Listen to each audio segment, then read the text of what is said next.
playing possum이라고 하는 말이 있습니다. 이 말은 죽은 척하다 하는 그런 뜻이에요. 죽은 척하다. 그런데 이게 어떤 행동으로부터 이 말이 나왔는가 하면 그 주머니 쥐라고 하는 이 작은 쥐의 특이한 행동으로부터 시작된 말이라고 합니다. 물론 전체가 다 그런 건 아닙니다. 주머니 쥐 가운데에서도 대략 한 10%, 20% 내외 정도가 이런 행동을 취한다고 하는데요. 적을 만납니다. 그러면 일단은 이빨을 드러내고 싸울 준비를 합니다. 그런데 조금 지나서 이게 아니구나, 이게 내가 싸울 만한 상대가 아니구나 생각되면, 그래서 내가 약하다고 생각되면 그냥 그대로 자리에 풀썩 쓰러져서 죽은 척을 하기 시작하는 겁니다. 그런데 그 죽은 척하는 게 단지 흉내만 내는 그런 정도가 아니고 혀가 이렇게 쭉 쳐져서 나오고요. 그 다음에 항문샘에서는 이 녹색 액체가 나오는데 꼭 시체 썩은 냄새 같은 그런 악취를 풍기는, 그래서 정말 죽었구나 싶을 정도로, 그래도 못 믿는 그 적들이 이렇게 핥히거나 혹은 움켜쥐거나 물어도 그래도 꿈쩍하지 않는 거예요. 완전 죽은 것처럼. 물론 이게 과학자들이 좀 짓궂죠. 그런 상태에서 이 뇌파 검사를 했는데 뭐 정상과 똑같아요. 똑같은데 그런 척을 하는 거예요. 그러다가 이 죽었네 그러고 버리고 가면 그때 부시시 일어나 가는 거죠. 그래서 거기서 나온 말이 죽은 척하다라는 그러한 단어라고 합니다. 뿐만 아니라 이 독성이 없는 뱀들도 그런 행동을 하는데, 싸울 만큼 싸우고 버틸 만큼 버티다 안 되면 배를 하늘로 향한 채 뒤집어져서 막 몸부림을 치는 거예요.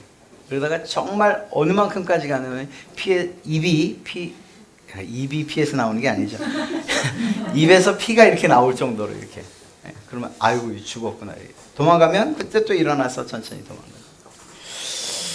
도망가요. 하나님께서 이런 것들뿐만 아니라 지금 말씀드린 이 두 짐승뿐만 아니라 약한 것들에게 살아갈 수 있는 주신 방식들이 여럿 있다는 거예요. 그 가운데 죽은 척하는 이 두 놈을 제가 소개해 드린 거죠. 예, 그래요. 연약하다. 야, 제가 어떻게 살아갈까?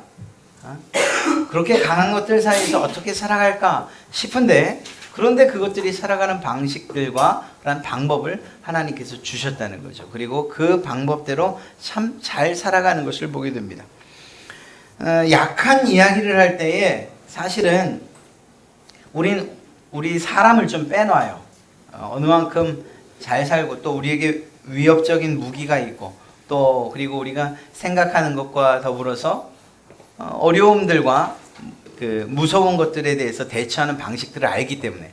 그런데 그런 상황이 아니고 우리가 아무것도 가지지 않은 채 정글에 떨어졌다거나 아니면 뭐 동물원에 흔히 종종 있는 일이긴 하지만 동물원에 이렇게 맹수우리에 뚝 떨어졌다고 할 때, 이럴 때 과연 우리가 살아날 수 있는 존재인가 생각해 보면 그렇지 않아요. 굉장히 약하다는 것을 인정할 수밖에 없어요. 인간 자체가 약해요. 먼저는 육체적으로 약하죠. 예. 뭐 사나운 발톱이 있는 것도 아니고 이빨이 있는 것도 아니고 달리기를 잘하는 것도 아니고 뭐 날아다닐 수 있는 것도 아니고 무슨 모피 그 털옷이 자연적인 털옷이 있어서 추위를 막아주는 것도 아니고 더울 땐 더운 대로 추울 땐 추운 대로 굉장히 약하죠. 정신적으로도 마찬가지예요. 감정적으로도 마찬가지고요. 무엇보다 영적으로는 더 말할 나위 없이 약한 존재예요. 우리 가운데 죄가 시작되지 않았더라면 모르겠거니와 아담과 하와로 인해서 시작되는 이 죄가 우리의 영혼을 정말 절망하게 만들고 또 그것으로부터 일어설 힘조차 없게 만들기 때문인 것이죠. 우리가 처한 환경들도 사실은 마찬가지입니다. 여러분 살면서 재정적으로 한계에 부딪혀 보신 적 있으시지 않습니까? 그때 우리가 얼마나 약한지, 그러니까 돈이 뭐길래 그것 때문에 내가 이렇게까지 초라해져야 되는가? 이런 생각들을 하게 돼요. 그 말이 무슨 말이죠? 다른 말로 하면 내가 약하구나 라는 것을. 사람들과의 관계에서도 마찬가지고요.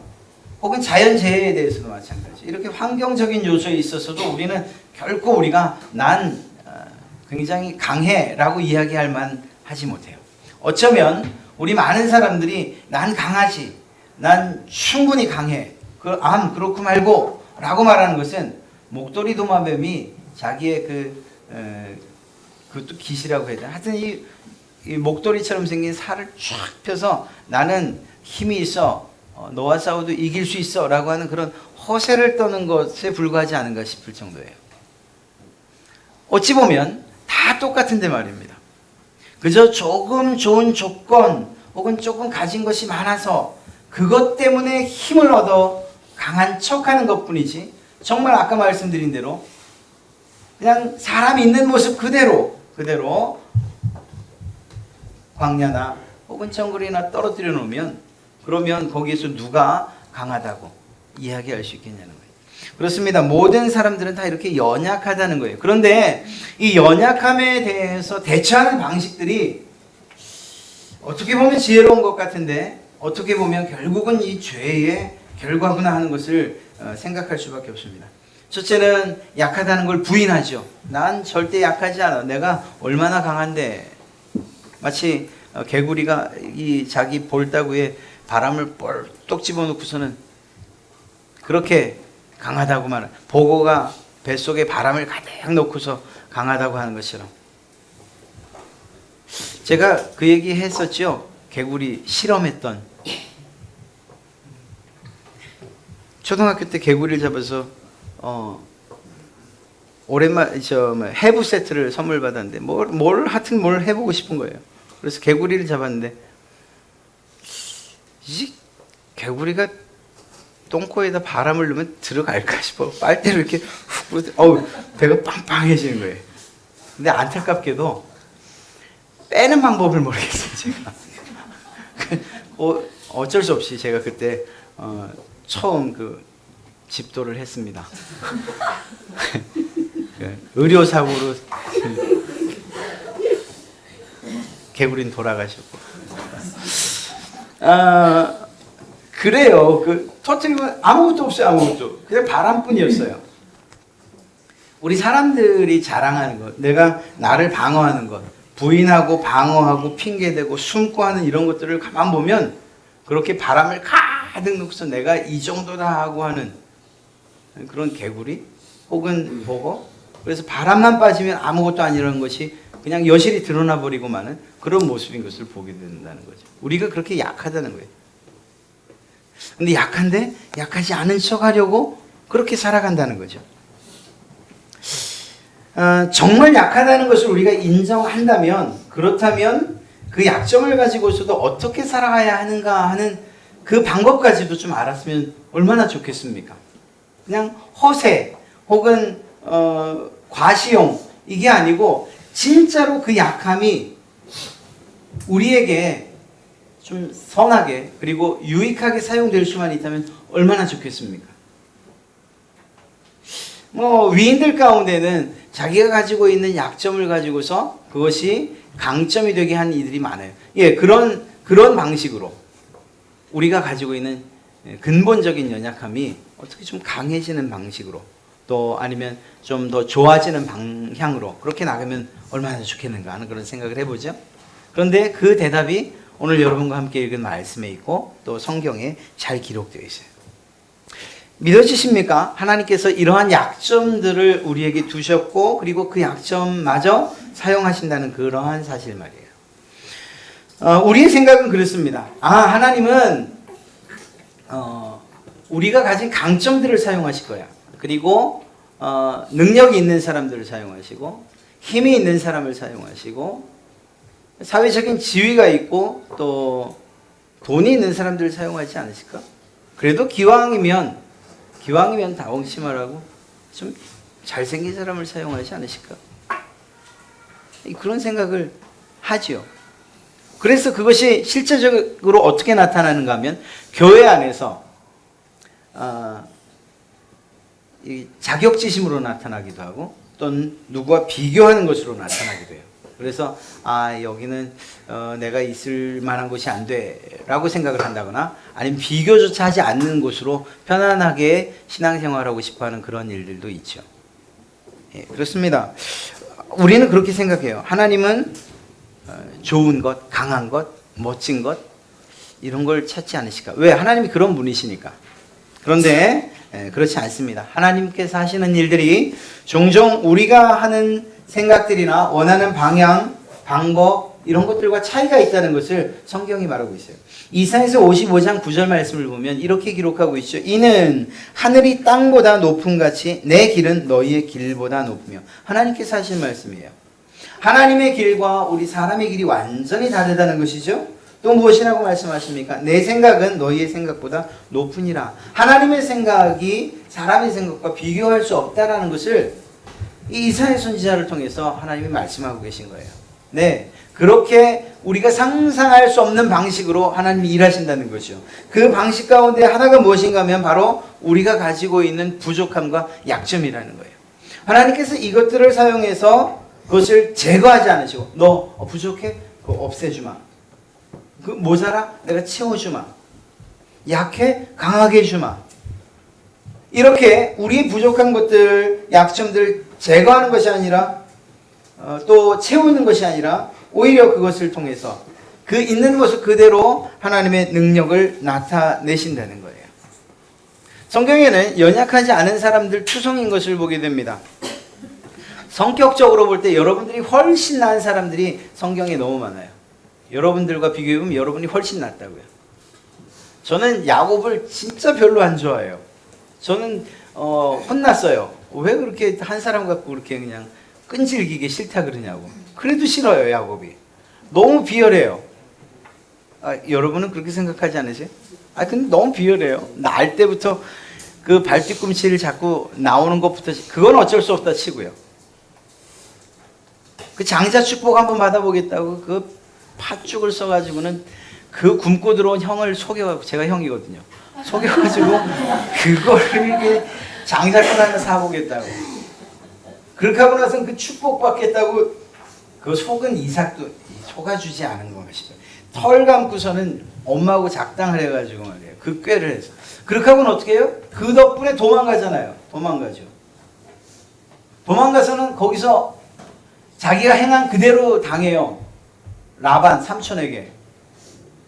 원래대로 하면 7년이면 자기가 사랑하는 라헬을 얻을 수 있었는데 그날 밤 속았잖아요. 속하고 14년을 일했죠. 그리고 물질 때문에 재산 때문에 6년, 20년을 라반의 집에서 뼈가 빠지게 일을 해야 했어요. 그것뿐이에요. 그 속이는 행동들이 결국은 어떤 결과를 낳아요? 나중에 그 자기 딸 결국 문제 일으켜서 그냥 레위와 시몬이 한 족속을 다 멸망시키고 그것 때문에 두려워서 계속 쫓겨다니는 이런 상황이 돼버리고 말잖아요. 그래요. 성격적으로 참 야비해요. 그런데 놀랍게도 하나님이 그 이름을 바꿔 이스라엘로 삼으셨다는 거예요. 하나님과 씨름하는 사람이 있어요? 아니요. 야곱 한 명이 야곱 한 명. 하나님께서 그를 그 약함을 갖다가 그 실수를 갖다가 그 욕심스러움을 갖다가 사용하시더라는 거예요. 물론 깎을 걸 깎고 그리고 하나님께서 채우시는 거죠. 자, 어찌됐거나 그럴 뿐만 아니라 또 다른 사람도 있어요. 다윗이요? 착하죠. 선하죠. 선왕이 대왕이죠. 에이, 안 그래요. 제가 왜 이렇게 아주 당연한 듯이 안 그렇다고 말하냐면 그 마지막 때를 보면 알 수 있어요. 한번 잘 주의 깊게 읽어보세요. 다윗이 유언하는 내용들이 야, 너 잘 먹고 잘 살아라 솔로몬 이렇게 얘기하는 거 아니에요. 물론 그 부분을 얘기해요. 하나님을 경외하는 부분을 얘기해요. 그런데 그 유언의 내용을 보면 그 가운데 이런 내용들이 있어요. 야, 그 심의 있지? 처단해라. 무슨 말인가 하면 자기가 살아오면서 당했던 그 복수, 원한 살만한 원한을 가졌던 일들, 마음에 상처를 입었던, 상처를 줬던 사람들을 그 이름을 쭉 쭉 이야기하면서 다 제거하게 해요. 솔로몬에게 명령을 해요. 그리고 솔로몬은 또 그 일을 해요. 요압 장군도 거기 포함되고요. 야, 뒤끝 장렬이죠. 보통이 아니에요. 뿐만 아니라 베드로 보세요. 베드로는 뭐 워낙 우리가 잘 알고 있는 다혈질 인물이잖아요. 예수님께서 괜찮다고 하는데 그 굳이 칼 빼들어가지고 사람을 상처내고, 외모에 있어서도 부족한 사람들이 많죠. 에훗이라고 하는 사자는 왼손잡이였어요. 이 말은 다른 말로 하면은 오른손이 아마 이게 좀 불구가 아니겠는가, 그런 표현에 대한 그런 표현을 이 왼손잡이라고 표현하거든요. 또 사케오 같은 경우에는 작은 키였고, 또 행동이나 행위로도 있어요. 정말 이해할 수 없는 사람 하는 사람이 있어요. 노아. 아니 그렇게 구원받고 그렇게 의인이라고 해놓고서 마지막에 그만 술 먹고 그렇게 주무실 건 뭐예요? 그래갖고 자기 아들들 3명을 다 저주하고 그런 일들이 일어나죠.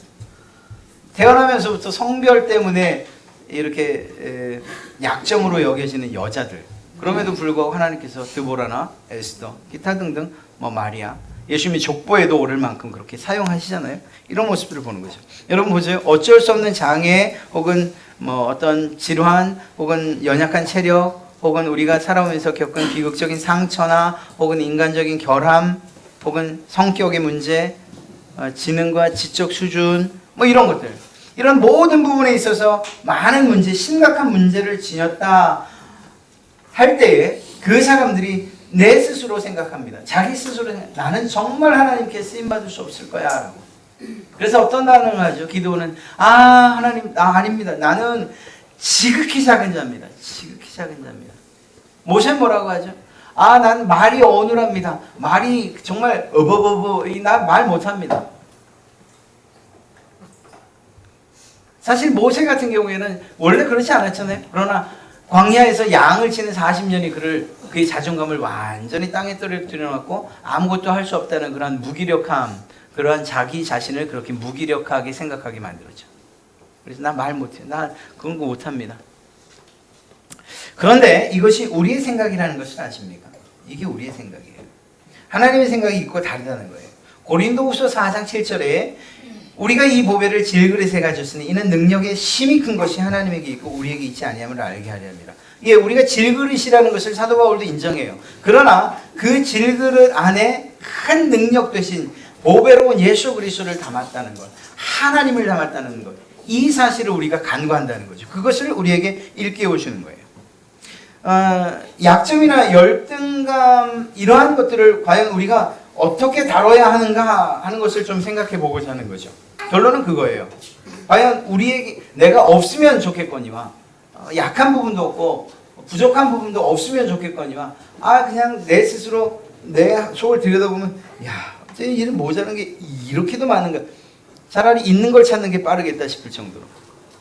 그럴 때에 과연 우리가 어떤 마음으로 하나님 앞에서 우리의 모든 우리의 정체성을 자각하고 우리의 삶을 바르게 그리고 힘있게 살아갈 수 있는 것, 이것을 좀 찾아보려고 하는 거죠.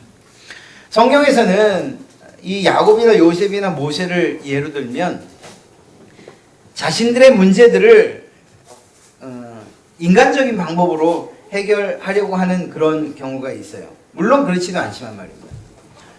야곱 같은 경우에는 아까 말씀드린 성격적인 결함 때문에 나중에 형을 속였던 그 일 때문에 그는 많은 속임을 당해요. 그리고 어려운 일들을 당하고요. 그리고 그의 마지막 고백은 자기가 인생, 쓰디쓴 인생의 바다를 살았습니다. 이렇게 이야기를 하죠. 근데 얼마 살진 않았는데 정말 힘든 세월 살았습니다. 이런 고백을 바로왕 앞에서 하게 만들어요. 요셉 같은 경우에도 참 잘난 척하는 아들이었지 않습니까? 그런데 자신은 그렇게 생각하지 않았어요. 그런데 아버지의 편애가 분명히 있었던 것이 맞고요. 결국은 그를 애굽에 팔려가게 하시죠. 종살이를 하게 하세요. 옥에 갇히게 하셔요. 그러더니 결국은 총리로 세우셨습니다. 모세요? 살인자였죠. 도망자였어요. 그리고 철저히 자존감이 무너진 사람이었어요. 그런데 그를 미디안에서 평범한 양치기로 살게 하셔요. 아무런 소망도 없이 그냥 그렇게 살게 하세요. 몇 년을? 40년을. 그 앞에 40년이 무엇이었어요? 왕이 될 것을 꿈꾸면서 왕가에서 훌륭한 교육받으면서 자랐던 그 40년 뒤에 내가 아무것도 아니구나 하는 40년을 깨닫게 하신 거예요. 그리고 나서 하나님의 부르심, 그 부르심에 끊임없이 반복하여 거절하다가 하나님한테 정말 한 대 맞을 뻔할 지경까지 가죠. 그리고 나서 아론을 붙여주신다는 조건으로 그가 민족의 지도자, 그렇게 하나님이 사용하십니다. 여러분, 약점을 숨기는 것, 감추는 것만이 능사가 아니라는 거예요. 이런 문제가 있어요. 우리가 이제 특별히 우리 한국적인 정서에서는 우리 장애우들에 대한 태도가 아마 이런 모습으로 나타날 거예요. 지금은 그래도 많이 바뀌었다고 하지만 부모님들이 그 일에 대해서 자기 자녀들이나 혹은 그런 문제들에 대해서 오픈하려고 하지 않으시는 이런 경향들이 있죠. 그것을 감춰서 해결하려는. 제가 이렇게 말씀드리는 데는 사실 저희 가족 가운데 저희 고모님에게, 그러니까 저에게 사촌 형이었는데 지금은 천국 가셨습니다만, 그 형이 나면서부터 그랬던 건 아니에요. 그만 그 약을 좀 잘못 먹어서 눈과 귀 잃었어요. 그러니까 저희 고모 같은 경우 이제 그래도 어찌 됐거나 예전 분이시고 또 사회적으로 그런 부분, 그런 어떤 인식 자체가 안 돼 있던 부분이다 보니까 계속 감추시는 거예요. 이렇게 밖으로 가는 것들을 별로 좋아하지 않으시고. 근데 그게 그분만의 이야기냐? 지금도 마찬가지 아니겠어요? 그러나 그것이 옳다 그르다를 얘기하는 것이 아니고 그것조차도 하나님께서 어떻게 사용하실 것인가 하는 것, 또 그리고 그 약점을 오픈하고 공개하는 것을 통해서 또 다른 유익을 얻을 수 있다라는 것을 이야기 드리려고 하는 것입니다. 여러분, 이렇게 이야기하면 정말 숨기는 게 능사가 아니에요 라고 얘기하면, 그러면 여러분이 저에게 이야기하겠죠. 그러면 그거 다 이렇게 까발리란 얘기입니까? 내 부끄러움을 다 내놓으란 얘기예요? 약점을 오픈하라는 거예요? 네, 성경이 그렇게 얘기하고 있어요. 부족함을 내놓으라고 이야기하셔요. 고린도후서 12장 9절부터 10절을 좀 쉬운 성경으로 제가 이렇게 읽어드리죠.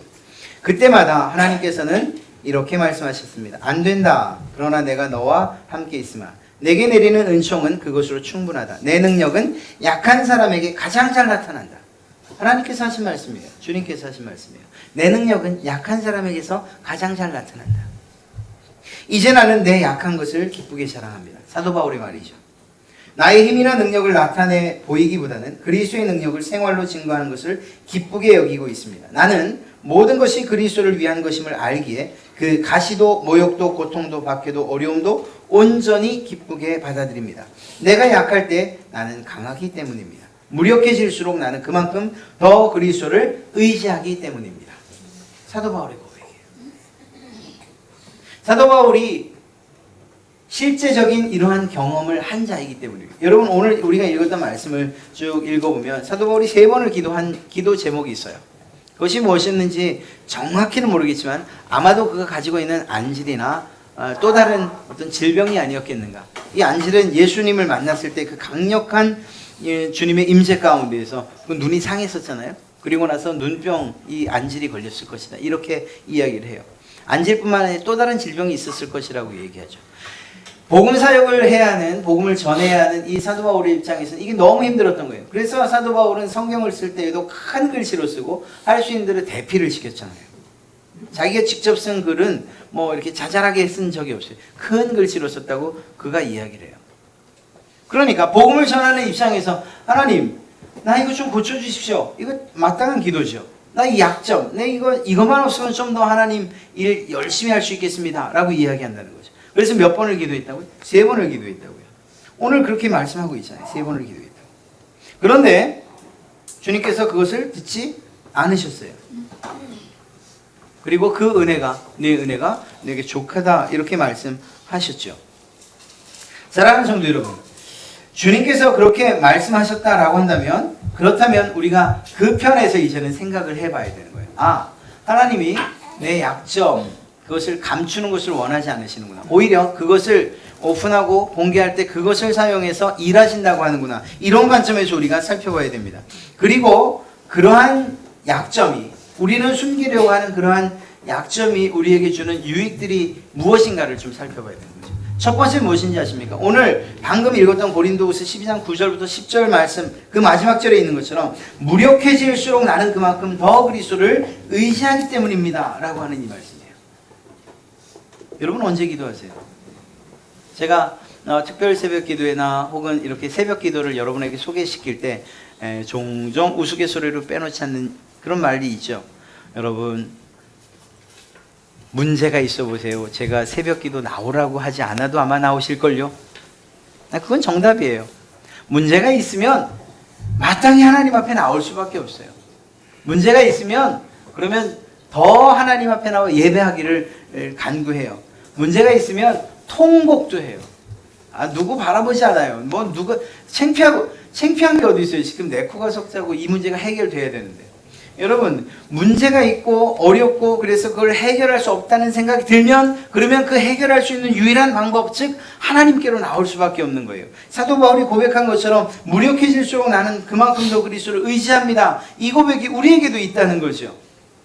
그래서 우리가 가지고 있는 이 연약함과 약점들이 결코 문제 혹은 우리를 향한 하나님의 저주만은 아니라는 거예요.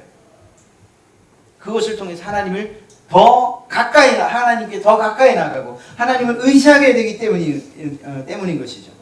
보세요. 아파야 주님 앞에 나오죠. 문제가 생겨야 기도하죠. 어려움을 당해야 하나님 생각나죠. 어째 그러냐고. 제가 여러분들을 탓하는 게 아니고 제가 그렇다고요.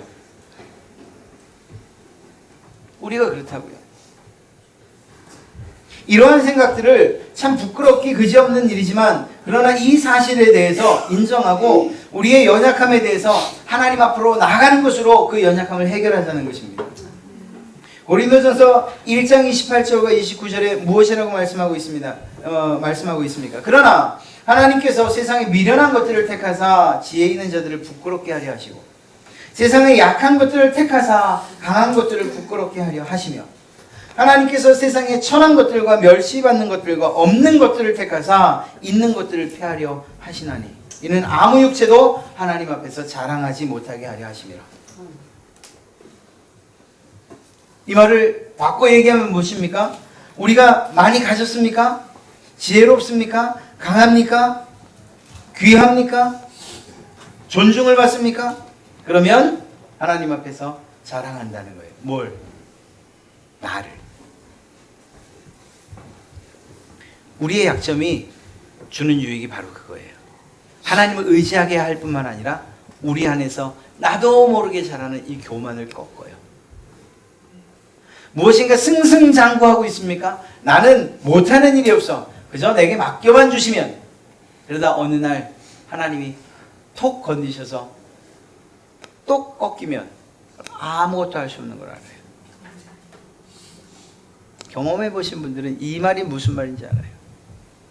하나님은 그저 한번 훅 부셨을 뿐인데 내게 남아있는 게 아무것도 없어요.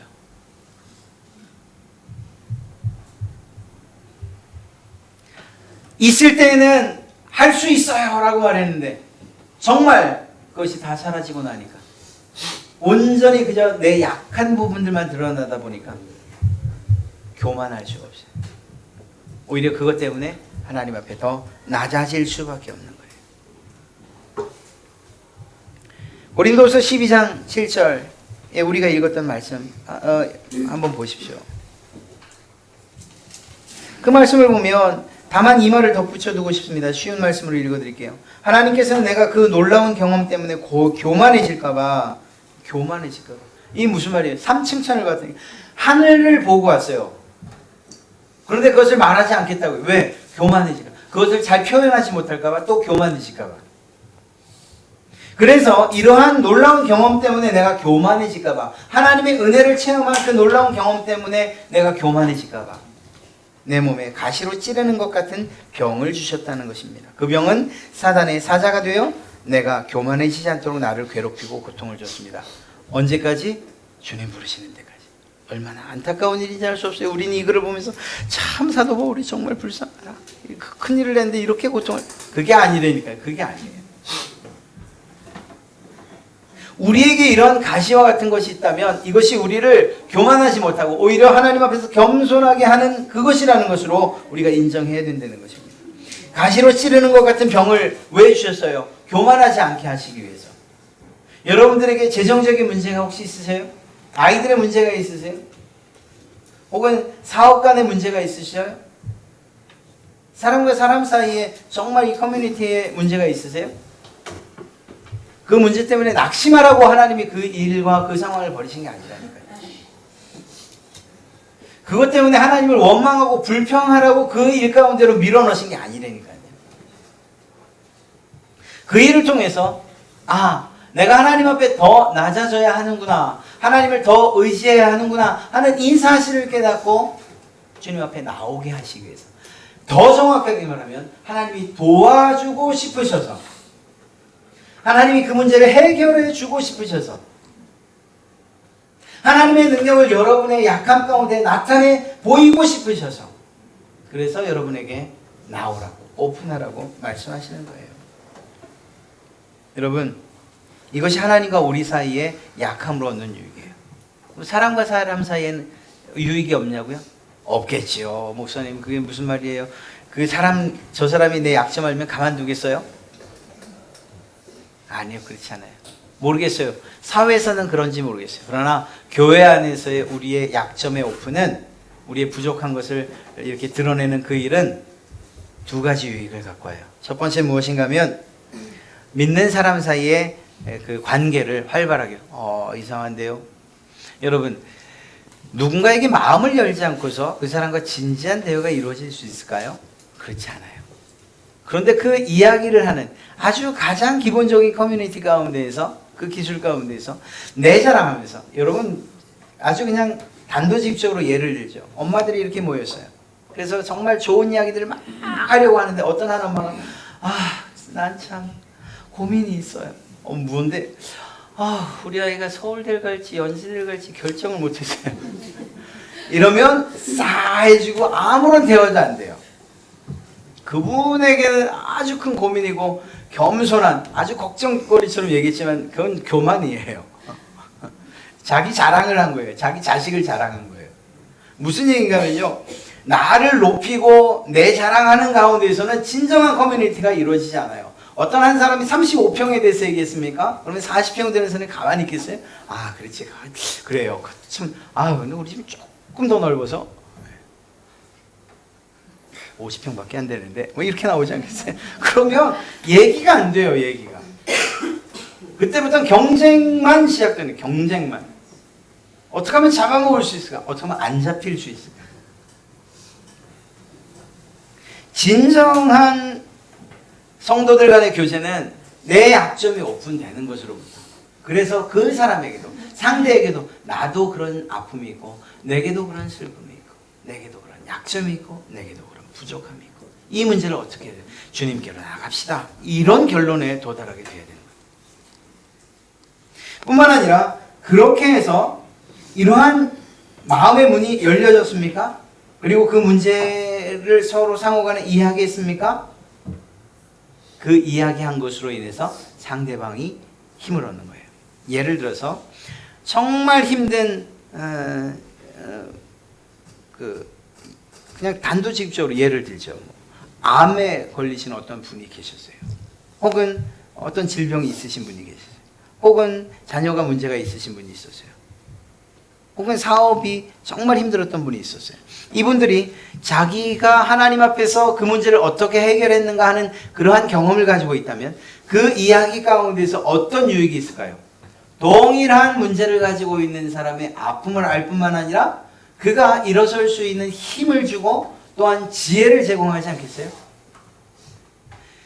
진정한 교제가 이루어지고 어떤 아픔과 혹은 약점을 이겨낸 그 사람이 다른 사람들에게 하나님의 말씀으로 위로하고 그리고 삶의 방법들을 알려주는 것, 그것이 그 아픔을 당한 사람에게, 힘든 사람에게 큰 유익이 될 수 있다는 것이에요. 여러분, 다른 사람들이 여러분의 상처 안에서 그 상처를 통해서 치유받는다는 거예요.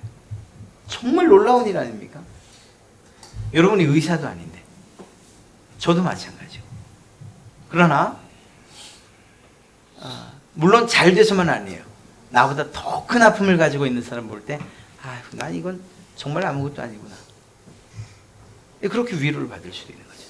그래요. 어떤 방식으로든 간에 나 스스로 가장 부끄럽게 생각하고 가장 이야기하고 싶지 않은, 그래서 죄책감까지 느끼는 그런 것들이 있다.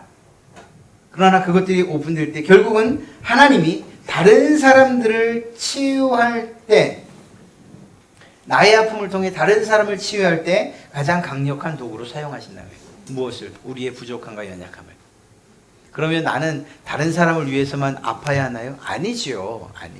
하나님께서 여러분들의 아픔을 왜 그냥 외면하시겠어요? 하나님께서 반드시 그것을 치료하시죠. 또 다른 사람들을 통해서 우리가 치료를 받지요. 바로 이러한 일들이 있다라는 것입니다. 여러분, 하나님께서 그 승질 급하고 그 애굽인을 죽일 정도로, 또 돌판에 쓰인 십계명 돌판을 깨뜨릴 정도로, 그리고 반석을 명하지 않고 그냥 지팡이로 내리칠 정도로 그렇게 성질 정말 급하고 이 혈기 많던 그 모세, 그를 민수기 12장에 3절에 무엇이라고 표현하면 가장 온유한 사람으로, 모세가 가장 온유한 사람으로 그렇게 표현되고 있지 않습니까? 하나님이 바꿔놓으신 거예요. 아니, 앞서 말씀드렸던 그 많은 사람들, 그들의 약점들을 하나님께서 강점들로 바꿔놓으시는 모습들을 보게 됩니다. 그렇습니다. 그런 면에서 우리의 모든 부족한 부분들은 오픈돼요. 첫째는 하나님 앞에서 오픈되셔야 돼요. 하나님 앞에서는 우리가 정말 가리울 수가 없어요. 하나님 보시면 안 돼요. 부끄럽습니다. 하나님 정말 내가 이것만큼은 숨기고 싶어요 하는 이런 것들이 우리가 감춘다고 감추시는 게 없잖아요. 그러니 하나님 앞에는 그냥 솔직하게 나오셔서 다 오픈하세요. 정말로 그냥 오픈하세요. 또한 뿐만 아니라 교회 안에서 이러한 문제들과 그리고 이러한 아픔들, 이런 것들이 서로 나눠져야 돼요. 조건이 있어요. 그것이 어떤 구역이든 혹은 기관이든 아니면 큐티 모임이든 아니면 이제 하게 될 성경적 부모교실이든 이런 소그룹이든 간에 반드시 지켜줘야 될 룰 하나는 비밀. 왜냐하면 그것을 오픈한다는 것은 온 교회가 다 알아도 된다는 걸 의미하는 건 아니에요. 서로 마음을 공유하고 서로 이야기를 나눌 만한 분위기가 형성된, 그리고 함께 기도할 만한 분들이라고 믿어질 때, 그래서 그분들 앞에서 오픈한 거죠. 교회 앞에서. 예를 들어서 어떤 분이 저에게 와서 심각한 문제를 가지고서 저에게 고민을 털어놨어요. 제가 그 다음 금요일 기도 제목이 있습니다. 어느 집사님께서 이 기도 제목을 가지고 계신데, 그러면 그분 아마 이제 저에게 전화드리고선 가실지 몰라요. 안 나오실지 몰라요. 무슨 말씀인가 하면 서로 소그룹이든 어떤 모임에서 오픈된 그런 약점들, 그리고 또한 이야기들, 기도의 제목들, 이런 것들은 그 안에서 지켜져야 될 룰이라는 거예요. 물론 전체가 다 같이 기도해 주십사 하는 기도 제목들도 있죠. 그건 말씀해 주시면 전 교인이 같이 기도하고, 예, 그렇습니다. 그렇게 돼야 됩니다. 한 가지 더 말씀드린다면 이 약점에 대해서는 우리가 좀 자랑스러워할 필요가 있어요. 아니, 무슨 약점을 자랑합니까? 예, 내가 약한 그때가 강하게 될 수 있는 기회이기 때문에. 야곱의 이야기를 드리죠. 야곱이 이 환도뼈를 얻어맞은 다음에 그 다음에 절었을 거예요. 또 절뚝절뚝 절었을 거예요. 사실 이 얘기를 해준 분이 저희 교수님이 해준 분인데 그분만큼은 잘 얘기하지 못할 것 같아요. 하여튼 어찌됐거나 이 다리를 절고 있는 그 할아버지를 향해서 손자들이 아마 물었을 거예요. 할아버지는 왜 다리를 절어요? 야곱이 그때 어떤 마음으로 손자들에게 자기의 이야기를 해줬을까요? 야, 묻지 마라. 아유, 창피해 죽겠다. 아유, 그냥 뭐 할 말도 아니다. 나중에 나 죽으면 할머니한테 물어봐라. 이러지 않았을 거예요. 정말 자랑스럽게 얘기했을 거예요. 이게 말이지, 내가 죽을 뻔하던 그때, 정말 살 수 있다는 소망이 조금도 없는 그때 하나님이 나를 만나주시고 나와 씨름해 주시고 그리고 내 소원을 들어주신 그 표야, 그 표. 사랑하는 성도 여러분, 여러분의 지금 그 부끄러움과 약점과 그 연약함이 해결된 다음에 그것이 정말 자랑스러운 훈장처럼 그렇게 사용하시기를 주님의 이름으로 축원합니다. 그런 면에서 그걸 조금만 땡기시면 지금 부족한 것, 연약한 것이 부끄러운 것이 아니고 이것이 하나님께서 귀하게 사용하실 만한 자랑스러운 일이라는 거예요. 사랑하는 성도 여러분, 사도 바울이 그렇게 이야기했죠. 내가 약한 그때의 강함이라. 여러분에게도 이러한 고백이 있으시길 바랍니다. 여러분 연약하신 그때가 바로 주님께 나와야 할 때고, 그때가 바로 하나님의 능력이 여러분에게 나타나서 하나님의 제대로 된 강함을 맛볼 수 있는, 경험할 수 있는 그 기회라는 사실. 문제가 있으세요? 주님 앞에 나와 해결하시고, 그리고 그것이 하나님의 그 놀라운 기적과 강하신 그분을 경험하는 그러한 기회가 되시기를 주님의 이름으로 축원합니다.